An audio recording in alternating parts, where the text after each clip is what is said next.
Quando o mercado de trabalho tem condições ruins de remuneração e empregabilidade, quando a jornada de 6 dias na semana, com apenas um domingo de folga por mês, passa a se impor como o melhor que um trabalhador pode conseguir, e aplicativos de entrega e de transporte se tornam atrativos para os que não têm outra opção, o resultado não tem como ser diferente. O adoecimento físico e mental impacta não somente o trabalhador, mas toda uma cadeia produtiva e social. A saúde do trabalhador é um direito humano e esse é o assunto que a gente vai conversar no programa de hoje. Eu tenho 2 empregos, um de manhã e um de noite. Cada aplicativo permite que você trabalhe até 18 horas por dia. Eu saio de casa às 6 horas da manhã e chego 10 da noite. A gente está falando do descanso de quem faz a roda das empresas girarem. A força de trabalho em saúde do nosso país, ela está adoecida. Fiquei mais ou menos 1 mês e meio sem receber nada, porque não podia trabalhar, machucado e com a moto ferrada. Tem que começar a pensar nisso. O que pode ser feito por eles para poder a gente não perder uma geração inteira. Comigo hoje no estúdio, conversando sobre saúde do trabalhador como um direito humano. Hermano Albuquerque de Castro, pesquisador titular do Centro de Estudos da Saúde do Trabalhador e Ecologia Humana. Também comigo no estúdio, Luiz Carlos Fadel, integrante do Departamento de Direitos Humanos e Saúde da Escola Nacional de Saúde Pública Sérgio Arouca, da Fiocruz. E participando da conversa remotamente, Rodrigo Lopes, presidente do Sindicato dos Trabalhadores, Empregados e Autônomos de Moto e Bicicleta por aplicativo do Estado de Pernambuco. E eu adoro quando você participa de casa, me mandando as suas perguntas, dividindo a sua experiência com a gente. Recebo aqui pelo WhatsApp 021 99701 8122 ou pelas redes sociais do Canal Saúde, então só não deixa de participar. Hermano, Fadel, Rodrigo, que prazer estar com vocês aqui, conversando sobre esse tema, diria que muito nobre, né, Fadel? É muito importante a gente olhar para os trabalhadores que fazem esse país, a economia do país, mas não só isso, girar. E eu começo uma pergunta que eu acho que é meio elementar para a nossa conversa aqui hoje. Quando a gente fala que é um direito humano, parece assim óbvio, né? Mas o que diferencia essa discussão de se tratar de segurança no trabalho e medicina do trabalho? Quando a gente fala em direitos humanos, o que mais a gente está incluindo aí? Então, Yasmine, prazer estar aqui, né, com o Rodrigo, Hermano, você. Eu acho que você chamou atenção na sua fala. Sou trabalhador no direito humano, mas ainda não é reconhecido como tal. A gente tem a questão das relações trabalhistas, elas são sempre, né, e tradicionalmente vinculadas a um estatuto jurídico que é da área do trabalho, da área da previdência, da área da própria saúde, né? Que é o direito trabalhista, previdenciário, sanitário, ambiental também. Mas esses direitos, eles não dão conta da questão fundamental que hoje no Brasil é a tragédia do mundo do trabalho. A gente tem uma estatística, eu diria, né, terrível, de acidente a cada 3 horas mortal. De 2012 a 2024, isso dito pelo Ministério Público do Trabalho, um observatório junto com a Organização Internacional do Trabalho. Desde 2012 até 2024, a gente tinha uma média de morte no trabalho a cada 3 horas. E se a gente colocar aquele trabalho que não é o trabalho vinculado, né, ao contrato de trabalho, essa estatística que eu coloco de 3 horas é o trabalho de trabalhadores vinculados à CLT, os ditos formais, né? Se a gente colocar os trabalhadores que não têm contrato formal, por exemplo, uma observação do jornalismo investigativo do Correio Brasiliense recente, calcula em 15 mortos por motocicletas, trabalhadores de aplicativos por dia no Brasil. Então a gente está falando de um direito que não é reconhecido como direito humano ainda, né?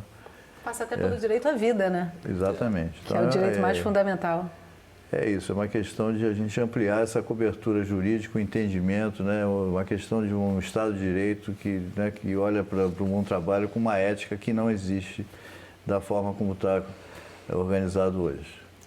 Hermano, eu lembro de mim, jovem, garota, pagando a minha faculdade, trabalhando em comércio, trabalhando de várias maneiras, e já existia naquela época, anos 90, uma insatisfação pelo sistema do universo do trabalho ali. De lá para cá, a coisa piorou muito, né? A gente vê a questão da jornada 6x1 sendo aplicada, principalmente de forma muito mais agressiva, eu diria, depois da reforma trabalhista. Eu queria te convidar a iniciar aí a sua fala nesse programa fazendo um pouco da análise desse período, nos últimos 30 anos, o quanto que a coisa que já era ruim piorou para esse trabalhador, formal ou não formal, né? Sim. Eu posso ir um pouco mais para trás? Pode, fica à vontade. O trabalho, ele é inerente à civilização, né? Desde os primórdios. O problema é que, ao longo dos séculos, o trabalho ele foi sendo apropriado, ou por senhores feudais, e mais recentemente, nos últimos 100 anos, desde a Revolução Industrial, pelo mundo do capital. Aí o trabalho é absorvido, ou seja, eu passo a ter um grupo que explora o outro para gerar riquezas, e riquezas que vai só para o pequeno grupo. Essa é a expoliação do trabalho. Então, a regra do mundo inteiro, ela passou a ser uma regra do capital. E aqui no Brasil, do sul global, não foi diferente. Tivemos várias modalidades de exploração, inclusive a dos escravizados. E isso, para nós tivemos ao longo do tempo normas, legislações. Eu acho que a CLT foi o que a gente teve de melhor nos anos 50. Mas isso nunca resolveu o problema da precarização do trabalho e nem da questão da exploração, né? Da precarização, da exploração dessa mão de obra, que ergue as civilizações. Então, seja ele na fábrica, no serviço, em qualquer processo, você tem o padrão de exploração. Tá? O que resolve isso, Hermano? O 6x1 é só uma faceta disso. Tá? O 6x1 é o tempo de trabalho, não estou nem falando dos salários, mas o 6x1 já é uma exploração por si só. Aliás, a gente sabe que tem 7x0. Tem gente que trabalha de domingo a domingo, sem descanso nenhum. Né? Então, isso é o mínimo de conquista que a gente pode ter. Agora, nós estamos falando de duas grandes categorias, que eu diria. É o trabalhador que tem a sua carteira, e que nos últimos 30 anos, uma conquista ou outra, retrocesso. Em 2017, vocês lembram a medida provisória que estava retirando direitos, inclusive do acidente de trajeto. Depois essa medida provisória foi derrubada, foi no golpe. Vocês lembram que as gestantes iam perder insalubridade. Nós conseguimos retirar com muita luta, muita briga, muita mobilização sindical dos movimentos sociais, mas é uma luta constante, você garantir direitos e direitos humanos para esses trabalhadores. O 6x1 foi uma bandeira que precisa ser fincada e a gente conseguiu o 5x2 e melhorar os salários e as condições. Agora, não sabemos até que ponto a gente consegue vencer, porque toda vez que a gente tem um ganho, vem alguém e tira alguma coisa da gente, né, dos trabalhadores. Então, esse é o desafio. Essa é uma categoria que eu diria assim, uma categoria do trabalho que tem a sua carteira assinada, tem o seu reconhecimento, tem férias, tem fundo de garantia. Você tem uma outra categoria, que é essa que vocês já tocaram aqui, que é o trabalhador plataformizado. Esse não tem absolutamente nada, não tem nenhum direito. Então, a gente chama de trabalhadores sem direitos. Eles não são trabalhadores informais, porque eles têm uma formalidade, às vezes, até muito maior. Eles giram a economia, como foi dito. Eles geram riqueza para os bancos. Ele está dentro do padrão do capital. Impactam no PIB, já que se gosta tanto de falar PIB, isso. Impacta isso tudo, geram riqueza. Então, assim, eles são trabalhadores sem direitos, que a gente precisa olhar e criar mecanismos para que esses direitos possam vir ao encontro desses trabalhadores, para que eles possam reduzir o adoecimento mental, os psicossociais, o adoecimento direto, os acidentes. Só para vocês terem uma ideia, já que ele falou de números, se você for num CTI de um grande hospital hoje, Miguel Couto, Souza Guiar, do Rio de Janeiro, e entrar lá, de cada 10 deles, pelo menos 2 ou 3 são de acidente de moto. Olha só. Que pega o trabalhador que está dirigindo a moto e o trabalhador que está na carona da moto. Quem responde por isso? Quem é que vai pagar esse prejuízo ou essa morte, né? Ou o prejuízo de estar internado e ter uma imobilidade? E aí, alguns entram contra as plataformas para poder garantir direitos. Outros nem isso conseguem, porque não tem essa possibilidade. E é interessante, já que você trouxe o resgate aí histórico, quando a gente vai estudar a história do Brasil, a gente vai ver lá que durante muito tempo se adiou o fim da escravidão por se dizer que ia ser catastrófico para a economia do Brasil, né? Esse mesmo argumento hoje é utilizado para esse nível de exploração com o trabalhador, para uso de agrotóxicos, tudo isso vai nesse bojo aí sempre com essa ameaça. E aí, Rodrigo, uma grande mudança que aconteceu nessas últimas décadas foi o surgimento dos aplicativos, né? Que é uma luta ferrônea, virou um símbolo da luta por direitos do trabalho, a luta dos trabalhadores de aplicativo. Eu queria que você trouxesse para a gente um painel de que momento estamos nessa luta. Bom dia a todos vocês, muito obrigado pela oportunidade. Fadel, grande mestre, grande amigo, gosto muito de estar sempre junto com você, construindo, debatendo.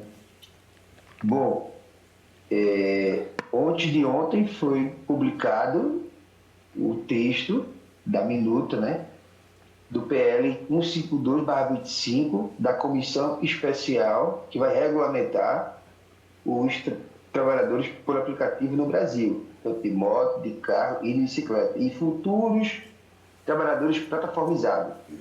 Esse é a palavra que eles estão utilizando, trabalhadores plataformizados. Mas aí, quando eu vejo os grandes mestres aí voltando lá atrás, na história, esse nosso trabalho já existe há muito tempo. Eu tenho 16 anos de profissão. Nós não tínhamos plataforma para poder fazer essa intermediação. E quando a gente fala da atualidade, a gente tem que lembrar que esses trabalhadores salvaram o Brasil na pandemia. O povo estava em casa. Com certeza. Nós éramos muito... isso a gente não pode esquecer, e eu não vou esquecer nunca, porque eu estava em cima de uma moto na pandemia. A burguesia tinha nojo quando a gente chegava na grade do porteiro. Não queria, para a gente ter que passar Covid-19. Mas ninguém se preocupava quando eu chegava em casa. Ninguém se preocupava. Então, assim, a gente precisa se lembrar. E lembrando mais uma vez que só a empresa de delivery no Brasil, a iFood, ela sozinha movimenta 0,05% do PIB brasileiro. A empresa comemorou 50 milhões de entregas em um único dia. Comemorou. Agora, se a gente for falar dos trabalhadores, eu acho que a gente trabalha 8/0, 9/0, 10/0. Porque é mais de 12 horas todos os dias. Para a gente, o domingo já não existe mais, tá? Porque é o período que tem mais demanda. E como a gente depende da demanda, o domingo já se tornou como se fosse uma segunda-feira, terça-feira normal. A gente não tem isso. E assim, os outros dias é mais um complemento. Mas Rodrigo hoje, com a grande esperança que a gente tem de muita luta, 10 anos que eu estou na luta por essa categoria, esse texto não está perfeito, mas também é um texto que assegura um valor mínimo garantido de uma taxa de 8,50, uma segurabilidade de R$150 mil, seguro de vida, seguro de acidente. Os bloqueios indevidos terão um prazo de 5 dias para que o entregador possa fazer a sua defesa. As empresas não podem criar nenhuma regra que acelere, né, que faça com que o entregador ele corra mais, que isso que causa acidente. Não sei se vocês sabem, chega final de semana, o iFood, a Uber, qualquer outra assim, ela faz, faça 5 entregas que eu vou lhe dar mais R$10. O trabalhador quer. Aí, para fazer 5 entregas, ele tem que correr para poder bater a meta rapidamente. E ele acaba até discutindo com o cliente que o elevador tá demorando e ele precisa do código. E aí ele acaba jogando um contra o outro. E isso vai fazendo aquela discussão boba, né? O cliente quer que suba, ele não quer descer, e faz aquele negócio todo e fica jogando um contra o outro. E ele sai numa velocidade imensa, achando que nunca vai acontecer com ele, porque eu já me acidentei assim, hoje eu já não corro mais, Hoje pode botar R$1.000 aí de incentivo que eu não corro mais. Eu não corro porque eu tenho minha família em casa que me espera. Hoje eu tenho essa consciência. Mas há uns 5 anos atrás, eu não tinha essa consciência. Para mim era tocou, pegou, corre. E isso, na lei, no projeto, será proibido. Já é esse tipo de incentivo. Então, assim, eu estou muito otimista. Foi aprovado na comissão especial e agora vai para votação no plenário, né? Sendo que está essa confusão toda lá no plenário por conta dessas discussões. Me preocupa se for para o ano que vem. Se for, o Congresso só trabalha até junho. E aí, mais anos e mais anos, pessoas morrendo, se acidentando, sem nenhuma proteção mínima sequer. Achei bom esse depoimento para quem está em casa. Você recebe as suas compras em casa, você faz lanches, pede em casa o entregador que leva. Você acabou de ver qual é a realidade ali do outro lado. A gente não conhece. Antes da gente chamar a matéria, Hermano, queria fazer um comentário, né, Hermano? É bem rápido, porque assim, ele tocou num ponto importante. Não é só uma questão da consciência do trabalhador, é a necessidade que leva ele a correr. Sim. Porque o percentual que é pago pela plataforma é muito baixo. E quando a gente discute a questão dos direitos, eles, ao invés de tirar deles, eles tiram do trabalhador. Eles querem reduzir mais ainda o percentual. Então, assim, vamos pagar um INSS, um seguro. Aí eles querem tirar do trabalhador e não deles. A questão da discussão, por exemplo, de pontos de apoio aqui no Rio de Janeiro, ele paralisou porque um ponto de apoio em que o trabalhador da bicicleta, seja quem for, possa parar, ir ao banheiro, beber água e se hidratar, que é importante por causa das emergências climáticas, do calor, e a se alimentar, enfim, ele poder ter um lugar onde ele descanse, isso gerou uma tensão enorme, porque eles, tudo bem, a gente faz, mas quer tirar do que o trabalhador ganha. Isso ele falou da quantidade de entregas, você botar um ponto de apoio para esses trabalhadores. A gente vê o trabalhador comendo de quentinha sentado no meio-fio da rua. Botar um ponto de apoio para esse trabalhador é 0,001% do ganho de uma plataforma dessa anual. É nada. E pode botar pontos de apoio a cada 2, 3 quilômetros para que os trabalhadores possam ter um lugar para se refrescar, poder beber uma água, né? Descansar, ir ao banheiro, enfim. O mínimo do mínimo do mínimo, né? Quando o desemprego se confunde com autonomia e empreendedorismo, o que resta dos direitos trabalhistas e qual o impacto disso na saúde?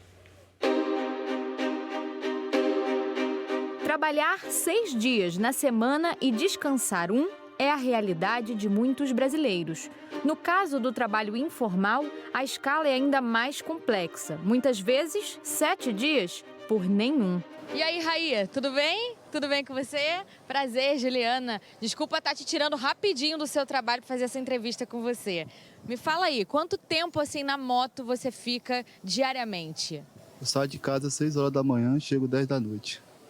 Todos os dias? Dia, domingo a domingo. Folga? Folga é quando tu é doente, alguma coisa, acontece algum imprevisto, aí tem que ficar em casa mesmo, né? Para os trabalhadores formais, de acordo com a Constituição Federal de 1988, a jornada máxima de trabalho no Brasil é de 44 horas semanais, com direito a um dia de descanso obrigatório. Uma condição que tem impactado a saúde dos brasileiros. A gente vê hoje um quadro bastante forte de pessoas com problemas de hipertensão, diabetes, problemas cardíacos, obesidade e fortemente a questão da saúde mental.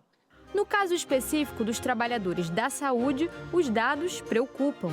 Uma pesquisa da Fiocruz de 2023 revela que 25% dos profissionais estão adoecidos desde antes da pandemia. Maria Helena pontua que, após a crise sanitária, o quadro se agravou. Há também dados na pesquisa e em outros estudos que foram feitos que mostram que vem aumentando o número de tentativas de suicídio e suicídio no trabalho, né? Então, são questões que nos preocupam e que nos levam a pensar que a força de trabalho em saúde do nosso país, né, do Sistema Único de Saúde, ela está adoecida. Uma realidade que se estende a profissionais de diferentes áreas. A luta por melhores condições de trabalho e pelo fim da escala 6x1 tem sido expressiva nos últimos anos. A luta por uma vida além do trabalho levou Ricardo Azevedo a se tornar vereador. E hoje, o movimento pressiona o Congresso Nacional. A gente está falando do descanso de quem faz a roda das empresas girarem. A gente está falando do descanso de quem mantém tudo, de quem sustenta a base. A proposta de emenda constitucional apresentada pela deputada Érica Hilton, que prevê o fim da escala 6x1, foi protocolada em fevereiro de 2025, mas ainda encontra indefinição. Enquanto isso, outros movimentos ganham força na luta por melhores condições de trabalho.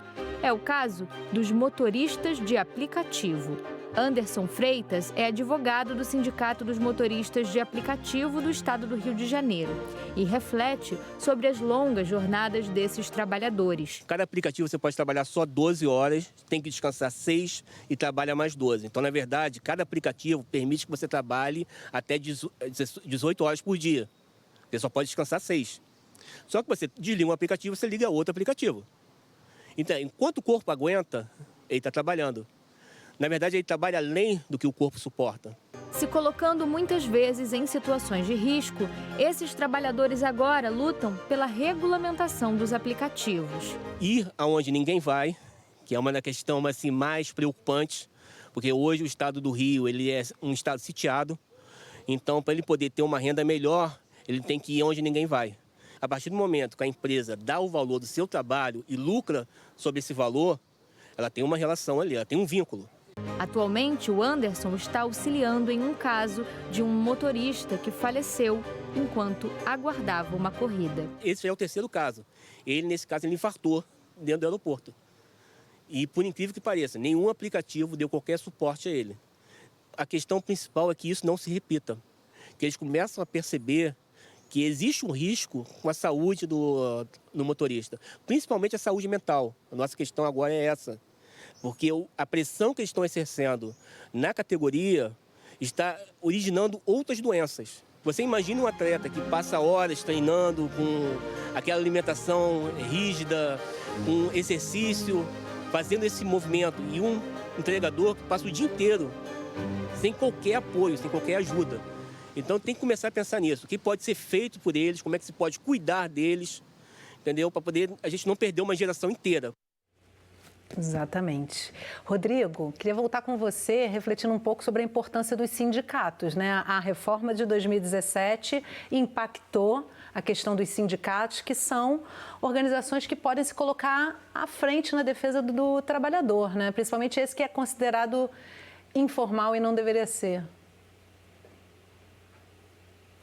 Pois é, o movimento sindical ele tem um machismo estrutural bem na vertical, que não aceita um jovem, que não aceita a mulher, né?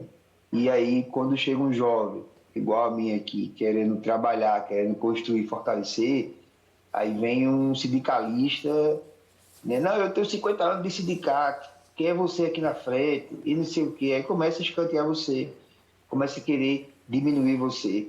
E o que a gente viu foi o seguinte, que desde 2002, né, desde o presidente Lula, o movimento sindical teve 16 anos pela frente aí para poder fazer a luta, a formação, a consciência de classe, o enfrentamento, e não conseguiram. Não conseguiram e não conseguem até hoje nem se comunicar com a base. Tem sindicato que não tem nem Instagram, que não tem nem redes sociais. Aí quando o jovem chega para poder contribuir, construir a luta, fortalecer, ele é rejeitado. Então a gente precisa também expor isso. E eu já falei isso já em outros momentos com o Fidel, sobre essa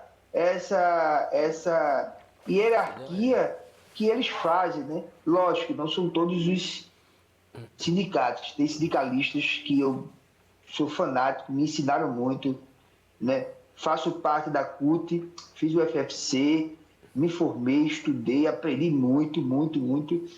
E hoje tenho espaço. Tanto que o CEAMBAP hoje, que é o Sindicato dos Entregadores por Aplicativo aqui de Pernambuco, onde eu estou como presidente, foi o primeiro sindicato do Brasil a ser constituído dessa categoria. Foi em 2021. Bolsonaro ainda estava na presidência. Então, veja a ousadia de um jovem querendo fazer o enfrentamento. E naquele período, quem falasse de sindicato era visto como bandido. E eu consegui fazer uma assembleia com mais de 300 entregadores que apoiaram a construção do movimento sindical. Então, assim, esses jovens hoje em dia, eu falo isso porque eu estou na ponta, estou na base, eles não são contra o sindicato. Porque se a gente ensinar para eles, mostrar para eles, como eu faço hoje aqui no Recife, os pontos de apoio que a gente está entregando, as bags, outras coisas, né? Os convênios, eles acabam entendendo que é o sindicato que está lutando, que está buscando. Então, em momento algum, alguém vai falar que o sindicato não faz nada. Agora, se você tem um porém, tem um problema muito grave, é que quando o camarada chega lá, ele se sente e se isola da base. Ele não vai nos locais. E olha que essa categoria é diferente, viu? Não existe hoje em dia mais porta de fábrica, onde existia antigamente, você ficava lá com o panfleto, vamos lutar por reajuste, não. A gente tem que estar na rua, nas calçadas, dialogando todos os dias, fazendo encontro, hora de conversa, debatendo besteira, mas a gente está sempre próximo deles. E é isso que faz o nosso sindicato, esse é ser um sindicato forte e combativo, e entregar resultados, fazer pesquisa. O sindicato ele é tão forte que, recentemente, o primeiro artigo científico, aonde teve a coparticipação de um entregador por aplicativo, que foi publicado na revista Saúde em Debate, em parceria com o Sereste, daqui, de Pernambuco, foi a gente que fez esse artigo científico, um projeto em conjunto com os trabalhadores, com o sindicato, com o Sereste, que virou, assim, que eu não imaginava que era isso, não sei o que era o peso do artigo científico, e agora eu sei que agora eu vou ter que estar lá em Genebra, na OIT, falando sobre ele. Que então ótimo. Veja a força que o sindicato tem. Levando esse assunto tão relevante, né, Rodrigo, para fora do Brasil e para discutir. A pesquisa de campo, que a gente fez, tudo aquilo outro. E tem sindicato que tem 30 anos que não fizeram nem um terço do que a gente fez aqui. Então a gente precisa ter um pouco mais de colocar os pés no chão e conscientizar mais essa galera, fazer uma formação bem ampla, na base. Fadel, queria trazer para você essa composição histórica, né, dos sindicatos no Brasil, porque o que ele está trazendo como um relato desse sindicato especificamente reflete todo um histórico e uma cultura, talvez, de fragilização desses sindicatos, né? O movimento sindical, a gente tem que louvar, né, é inegável que as conquistas que a gente tem de direitos dos trabalhadores existem, né, e foram historicamente conseguidas pelo movimento sindical, inclusive a própria jornada de 8 por 8, né? 8 horas de sono, 8 horas para a família e 8 horas para trabalhar, né? Lá a grande greve lá de Chicago, com a jornada de 8 horas de trabalho por dia. Então, o sindicato, ele inegavelmente é fundamental. O Rodrigo coloca muito bem que é preciso fazer uma crítica ao movimento sindical por aquilo que ele poderia fazer além, né? E não faz, mas a gente tem que considerar também a pressão que existe, né, contra a sua organização, a reforma trabalhista que esvaziou o movimento sindical, né, a própria sobrevivência financeira com o fim do imposto sindical, né, foi um baque muito grande para os sindicatos, mas a gente tem que conciliar, e eu acho que essa questão que o Rodrigo traz de você criar um sindicato que tenha credibilidade junto à sua base, né, que o sindicato fale mais com a base. E aí tem uma coisa muito importante, que eu acho que os sindicatos tradicionais, que ainda sobrevivem, né, e que está havendo agora, parece um pouco mais de volta à sindicalização. A gente tem um companheiro, Luizinho, do Metalúrgico, ele está estudando isso e está havendo um retorno à sindicalização tradicional. Isso é muito bom, mas é preciso que os sindicatos também dialoguem com os movimentos sociais de direitos humanos. Porque, por exemplo, você tem, como o Rodrigo coloca, o sindicato, a gente tem uma tradição machista, muitas vezes uma tradição de não reconhecimento da mulher, né? Eu não diria misoginia propriamente, mas um não reconhecimento da mulher. A gente tem sindicatos que não reconhecem a questão do racismo, por exemplo, que é uma luta importante. Então, é fundamental que a gente hoje tenha uma vinculação do sindicalismo com o movimento pelos direitos humanos, né? Que eu citei alguns aqui, é o que a gente chama de interseccionalidade. Então, essa interseccionalidade, ela vai fazer com que o sindicato cresça, seja mais valorizado e que também a gente possa começar a discutir só o trabalhador como um direito humano, né? Hermano, para a gente concluir esse bloco, eu queria te deixar à vontade para trazer comentários sobre esse tema que a gente já trouxe com Fadel e Rodrigo, mas queria que você diferenciasse aí para a gente quais são os pontos que diferenciam informalidade com autonomia, né? Porque eu acho que existe essa... a venda de que é tudo a mesma coisa. É importante, não é tudo a mesma coisa. Quando a gente fala de 6 por 1, a gente está falando de uma categoria formal que tem contrato de trabalho. Tem uma outra categoria que não tem contrato de trabalho, que são exatamente os ambulantes, os entregadores, mas eles têm uma carga superior a 6 por 1, como já foi dito aqui. Então, vamos separar essas duas coisas. O trabalhador que tem a sua carteira, que tem o seu contrato, ele sofre um impacto enorme, principalmente na saúde, desse 6 por 1. Só para vocês terem uma ideia, nós tivemos um impacto na saúde mental de afastamento, e quando a gente fala de afastamento é pelo INSS, portanto, é quem tem direitos trabalhistas. Nós tivemos 267 mil afastamentos só no primeiro semestre de 2025. Isso é praticamente o dobro de todo o ano de 2024. Então, a gente pode chegar ao final de 2025, desse ano, com quase 500 mil de pessoas afastadas da formalidade.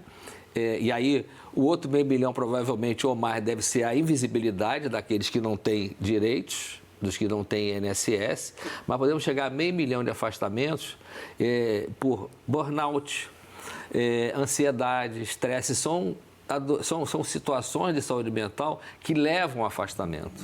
Só do burnout é quase 30%. O Brasil deve figurar na lista, talvez, em primeiro lugar, dos países que mais afastam o trabalhador por burnout, que é o esgotamento no trabalho. E esse esgotamento do trabalho é exatamente isso. É o 6 por 1, é o 7 por 0. E quando a gente fala dos trabalhadores sem direitos, a gente não sabe quantos, porque eles são invisíveis. No escuro, né? Aqui a gente viu os depoimentos. Eles caem da moto, se acidentam e ficam afastados. Aqui a gente teve uma audiência pública recentemente e muito interessante depoimento de um entregador. A gente estava preocupado com o calor. Aliás, 2024 foi o ano com o maior calor no planeta e aqui no Rio não foi diferente, tivemos quase 60 graus. E isso significou para nós trabalhadores que entregavam diante desse calorão e eles adoeciam.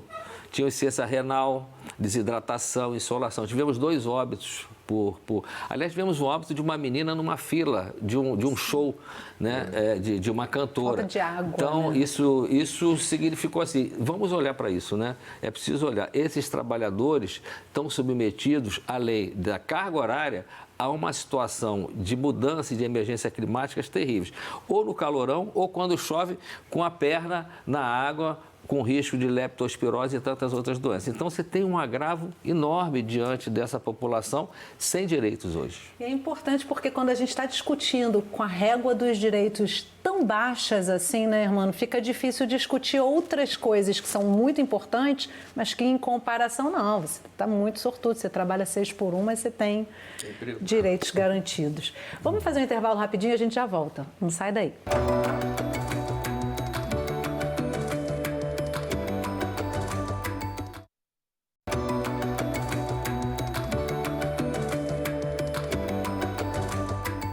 Os Sala de Convidados está de volta conversando sobre saúde do trabalhador como um direito humano.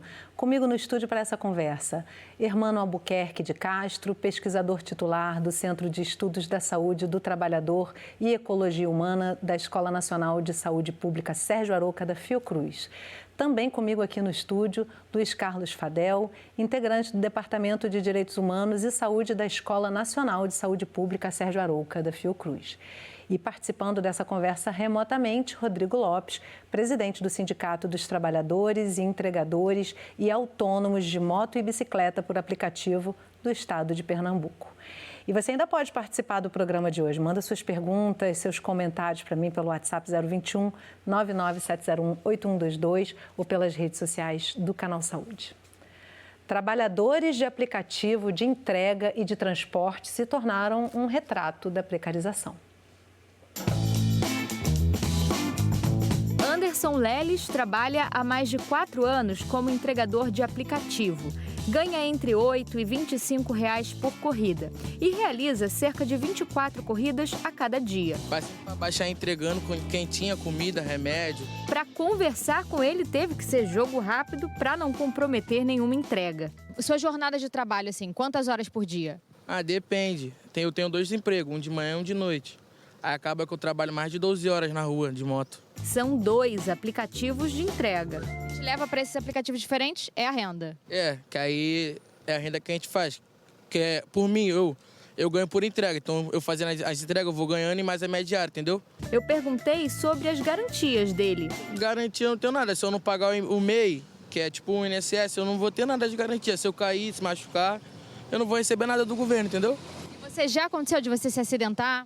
Pior que já, esse mês mesmo, um mês atrás, me acidentei e fiquei parado.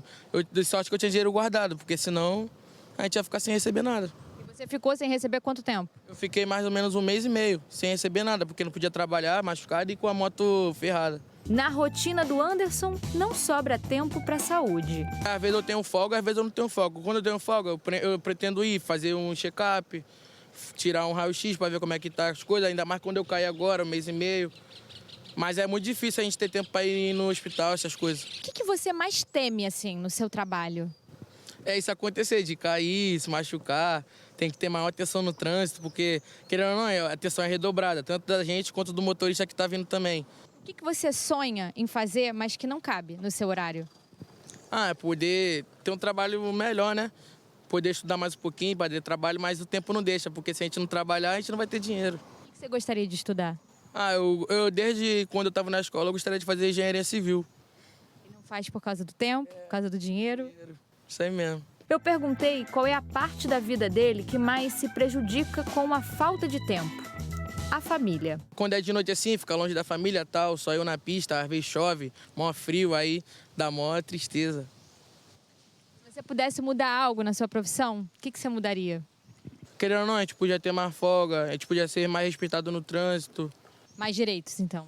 Sim.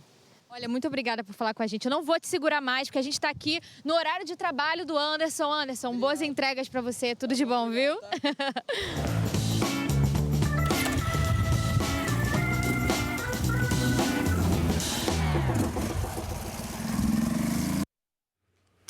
Fadel, essa fala dele, né? Eu queria poder estudar um pouquinho mais para ter trabalho, mas o tempo não deixa.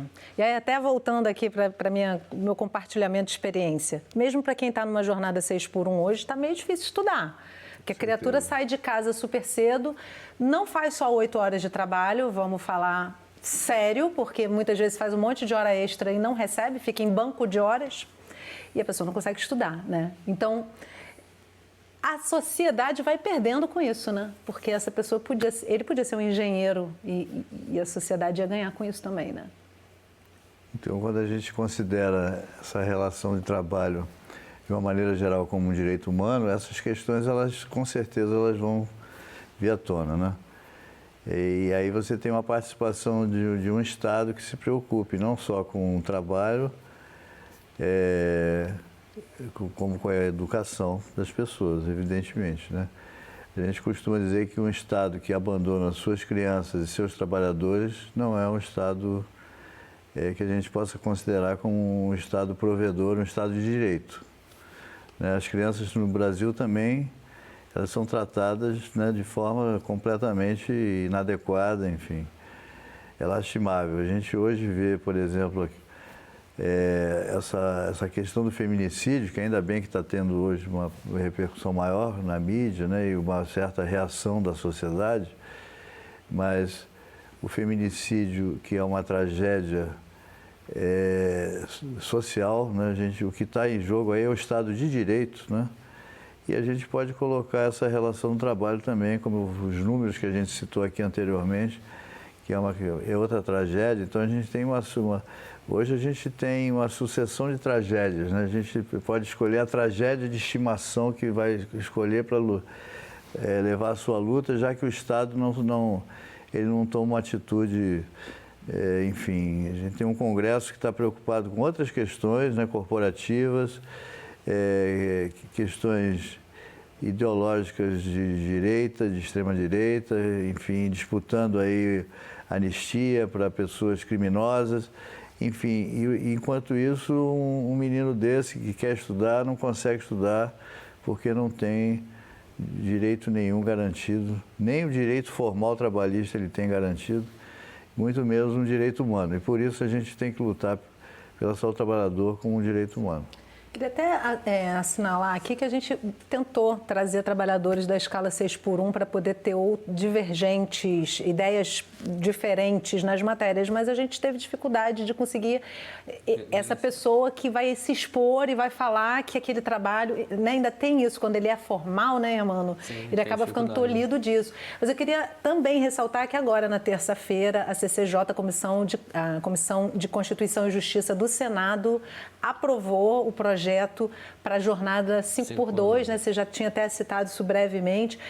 E a importância de que isso seja tocado para frente, porque da mesma forma como eu disse anteriormente, que quando a régua está muito baixa, a discussão sobre quem também está com problemas, né, fica de fora, na hora que sobe essa régua, começa a alcançar todo o espectro de trabalhadores, né? Sim, e as meninas precisam entender isso também no contexto socioambiental, né? É importante o projeto, ele veio do Executivo, inclusive, para poder, porque está parado lá o da deputada, como foi apresentado, mas esse contexto social, socioambiental, ela precisa ser trazido à tona, né?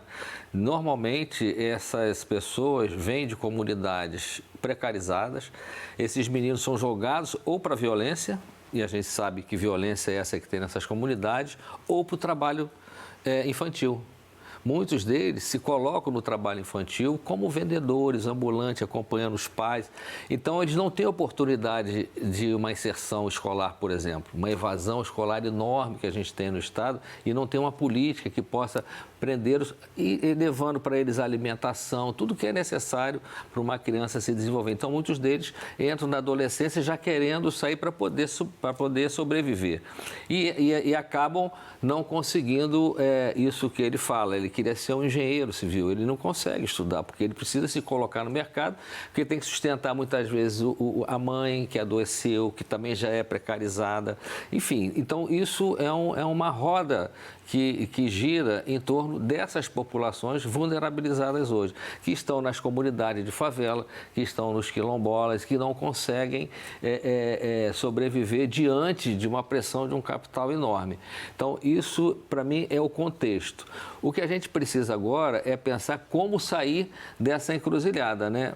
Propostas como essas são excelentes, mas ainda tem muito mais a avançar. Não é só ter a legislação, é preciso dar condições para essas populações avançarem. Eu acho que o Rodrigo colocou em parte isso também. E é bom que a gente aprenda um pouco com quem está na ponta, né? Ele quer estudar, mas está dirigindo uma motocicleta. Se a gente pensar na criança e agora voltar para o idoso, eu tenho visto idosos dirigindo bicicleta, porque não consegue sobreviver com aposentadoria. Então, assim, nós estamos nos extremos da precarização e da miséria humana. Pessoas que eram da dita classe média, que tinham uma condição de trabalho e que estão entrando para esse mercado de aplicativos. E voltam, porque ali não tem exigência para ele bota um aplicativo, pega uma bicicleta e vai entregar. Só que, nesse sentido, ele coloca em risco a própria vida muitas vezes.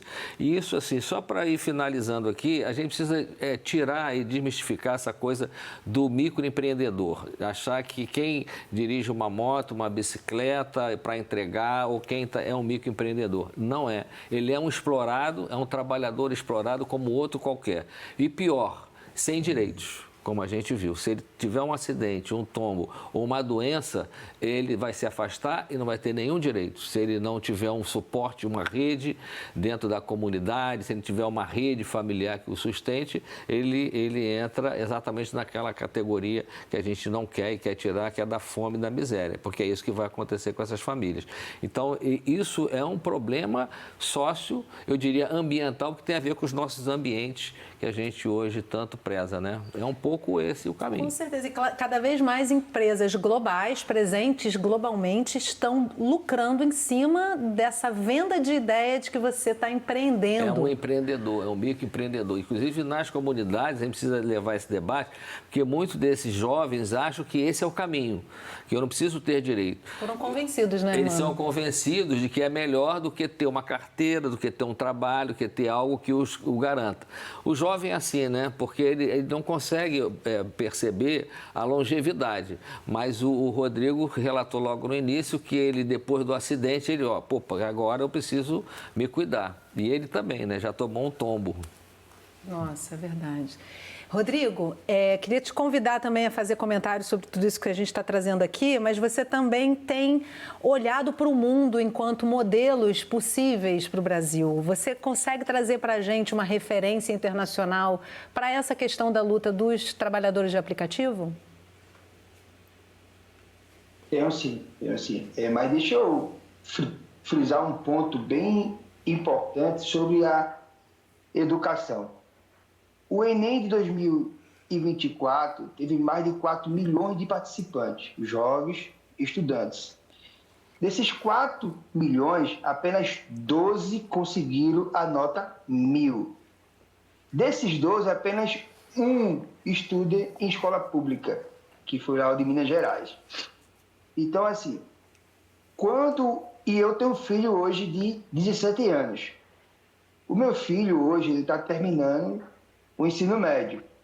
E ele fez: pai, eu quero trabalhar eu quero fazer entrega, eu quero trabalhar no iFood, uma coisa, senão não faça isso comigo, não. Pelo amor de Deus, seu pai luta tanto para acabar com essa precarização. E o que é que eu digo para ele? Filho, vai estudar, vai não sei o quê. Sendo que a diferença de um filho de um pobre que quer trabalhar e a diferença de um rico. Qual é a diferença nisso? Que o rico não vai pedir para ele trabalhar. O rico vai bancar o luxo dele para que ele vá estudar. Mas ele não deixa de disputar o Enem. Por isso que os engenheiros, advogados, médicos e outra coisa estão ocupando esses grandes espaços, são a burguesia. Voltando agora para a sua pergunta. Referência internacional. Nos Estados Unidos, no Texas e algumas, porque lá a Constituição é por estado. Não é diferente da daqui, porque a Constituição é uma só. Mas lá já foi aprovada a lei que é $17,5 por hora de trabalho. Mas isso peca na hora logada. Existe uma diferença. A hora de trabalho é quando ele aceita a corrida e ele finaliza. E a hora logada é quando ele está disponível na plataforma.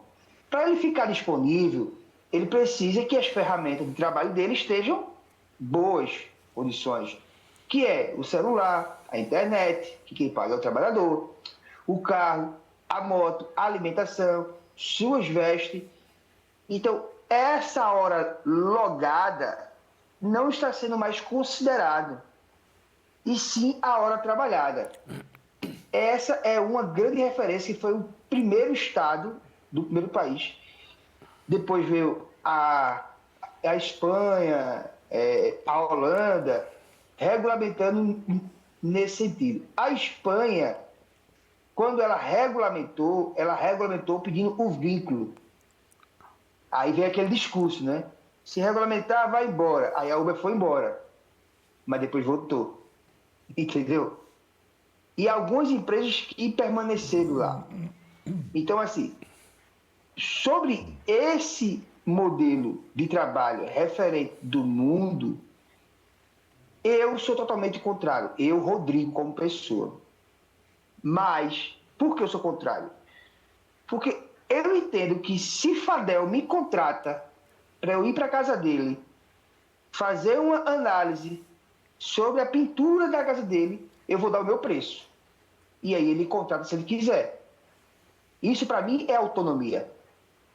Mas a partir do momento que eu estou submisso a uma plataforma onde eu não tenho direito de precificar o meu serviço, eu não sou autônomo, até que me prova o contrário.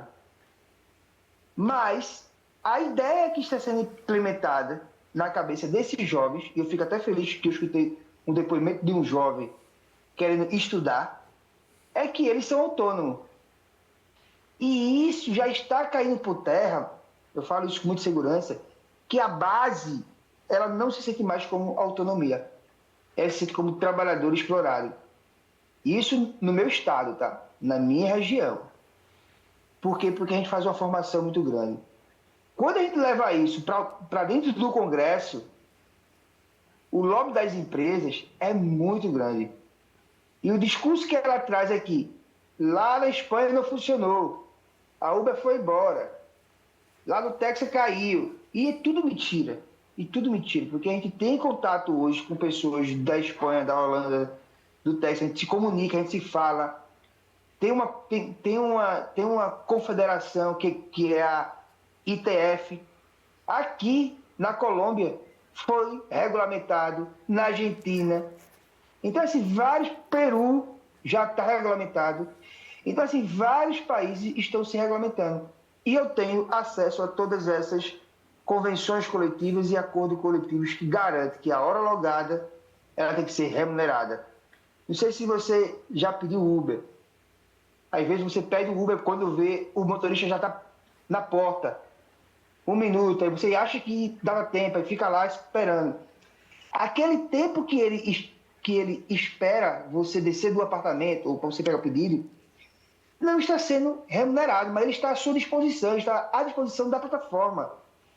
Agora isso, em nenhum momento, em nenhuma regulamentação do mundo está colocando isso em discussão, que é a hora logada, que é o tempo disponível, e sim o tempo de trabalho. E isso precisa ser tratado, porque futuramente, nós que estamos aqui, a professora só vai ganhar por quantidade de aluno em sala de aula, não pela hora dela estar trabalhada esperando os alunos. Eu tenho aqui pouco menos de 2 minutos, queria ouvir vocês dois brevemente comentando esse panorama mundial que o Rodrigo traz. Eu queria, Yasmine, dizer o seguinte, né? Congratular a produção do programa, você também, pela forma como conduziu. Obrigada. E louvar a presença e a participação do Rodrigo. A gente tem aqui, na verdade, como a gente sempre fala, né? Saúde do trabalhador. A gente não pode falar sobre saúde do trabalhador sem os trabalhadores que vivem o cotidiano e a realidade. Então, eu estou muito feliz de estar aqui ouvindo o Rodrigo, né, tendo um conhecimento trazido por um trabalhador que vive as suas questões lá, e deixar um abraço também para ele. Né? Quem sabe vamos nos ver ainda lá em Recife, e dizer que eu estou muito feliz de estar aqui com vocês hoje. Eu que te agradeço as palavras, irmão. Olha, eu faço minhas palavras dele, mas eu vou avançar um pouco mais. Saúde do trabalhador como direito humano é uma luta muito antiga, como eu falei no início, né? E temos muito a avançar. Nós não tocamos aqui, por exemplo, na terceirização.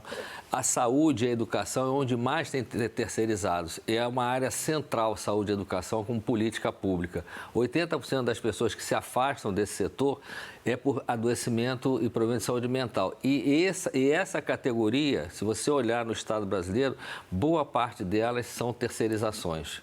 OS e organizações sociais profissionais que o Estado contrata. Então, são trabalhadores que têm um direito mínimo garantido, mas eles não têm nenhuma garantia de futuro. Para a educação e saúde, você precisa ter perenidade no trabalho, porque ele não sabe se amanhã ele está. Na saúde é a mesma coisa. E com o que a gente está vivendo hoje no mundo, você ter uma segurança de um trabalho que ele pode chegar num lugar e saber que ele vai educar, que ele vai cuidar da saúde das pessoas ao longo de toda a sua trajetória profissional e de vida é fundamental. Então, isso é um tema que a gente precisa avançar. Isso é direitos humanos, é direito para o trabalho, que a gente sempre tanto briga, e ele acaba sendo precarizado de toda forma pelo capital tão selvagem que a gente tem vivido no neoliberalismo nos últimos anos. E com isso a gente conclui o programa com essa reflexão, né, Hermano, de que enquanto a gente não tratar a base, enquanto tiver profissionais que não conseguem nem beber água, né, nem poder sentar em algum lugar, ir a um banheiro, a gente não consegue chegar no trabalhador da saúde, que tem também uma série de questões. A gente está sempre fazendo programas específicos sobre isso, mas muito importante você ter trazido, porque é isso, quem cuida de quem cuida, né? E o entregador cuidou da gente durante a pandemia, né? Então tem que olhar para isso com todo carinho, com toda a importância que isso merece. Quero agradecer muitíssimo, Hermano, Fadel, Rodrigo, que conversa boa. Muito obrigada por essa troca. E obrigada a você também que acompanhou a gente aqui pelo Canal Saúde. Não esquece que toda semana a gente tem um assunto super relevante para dividir com você. Então eu te espero no próximo programa. Até lá!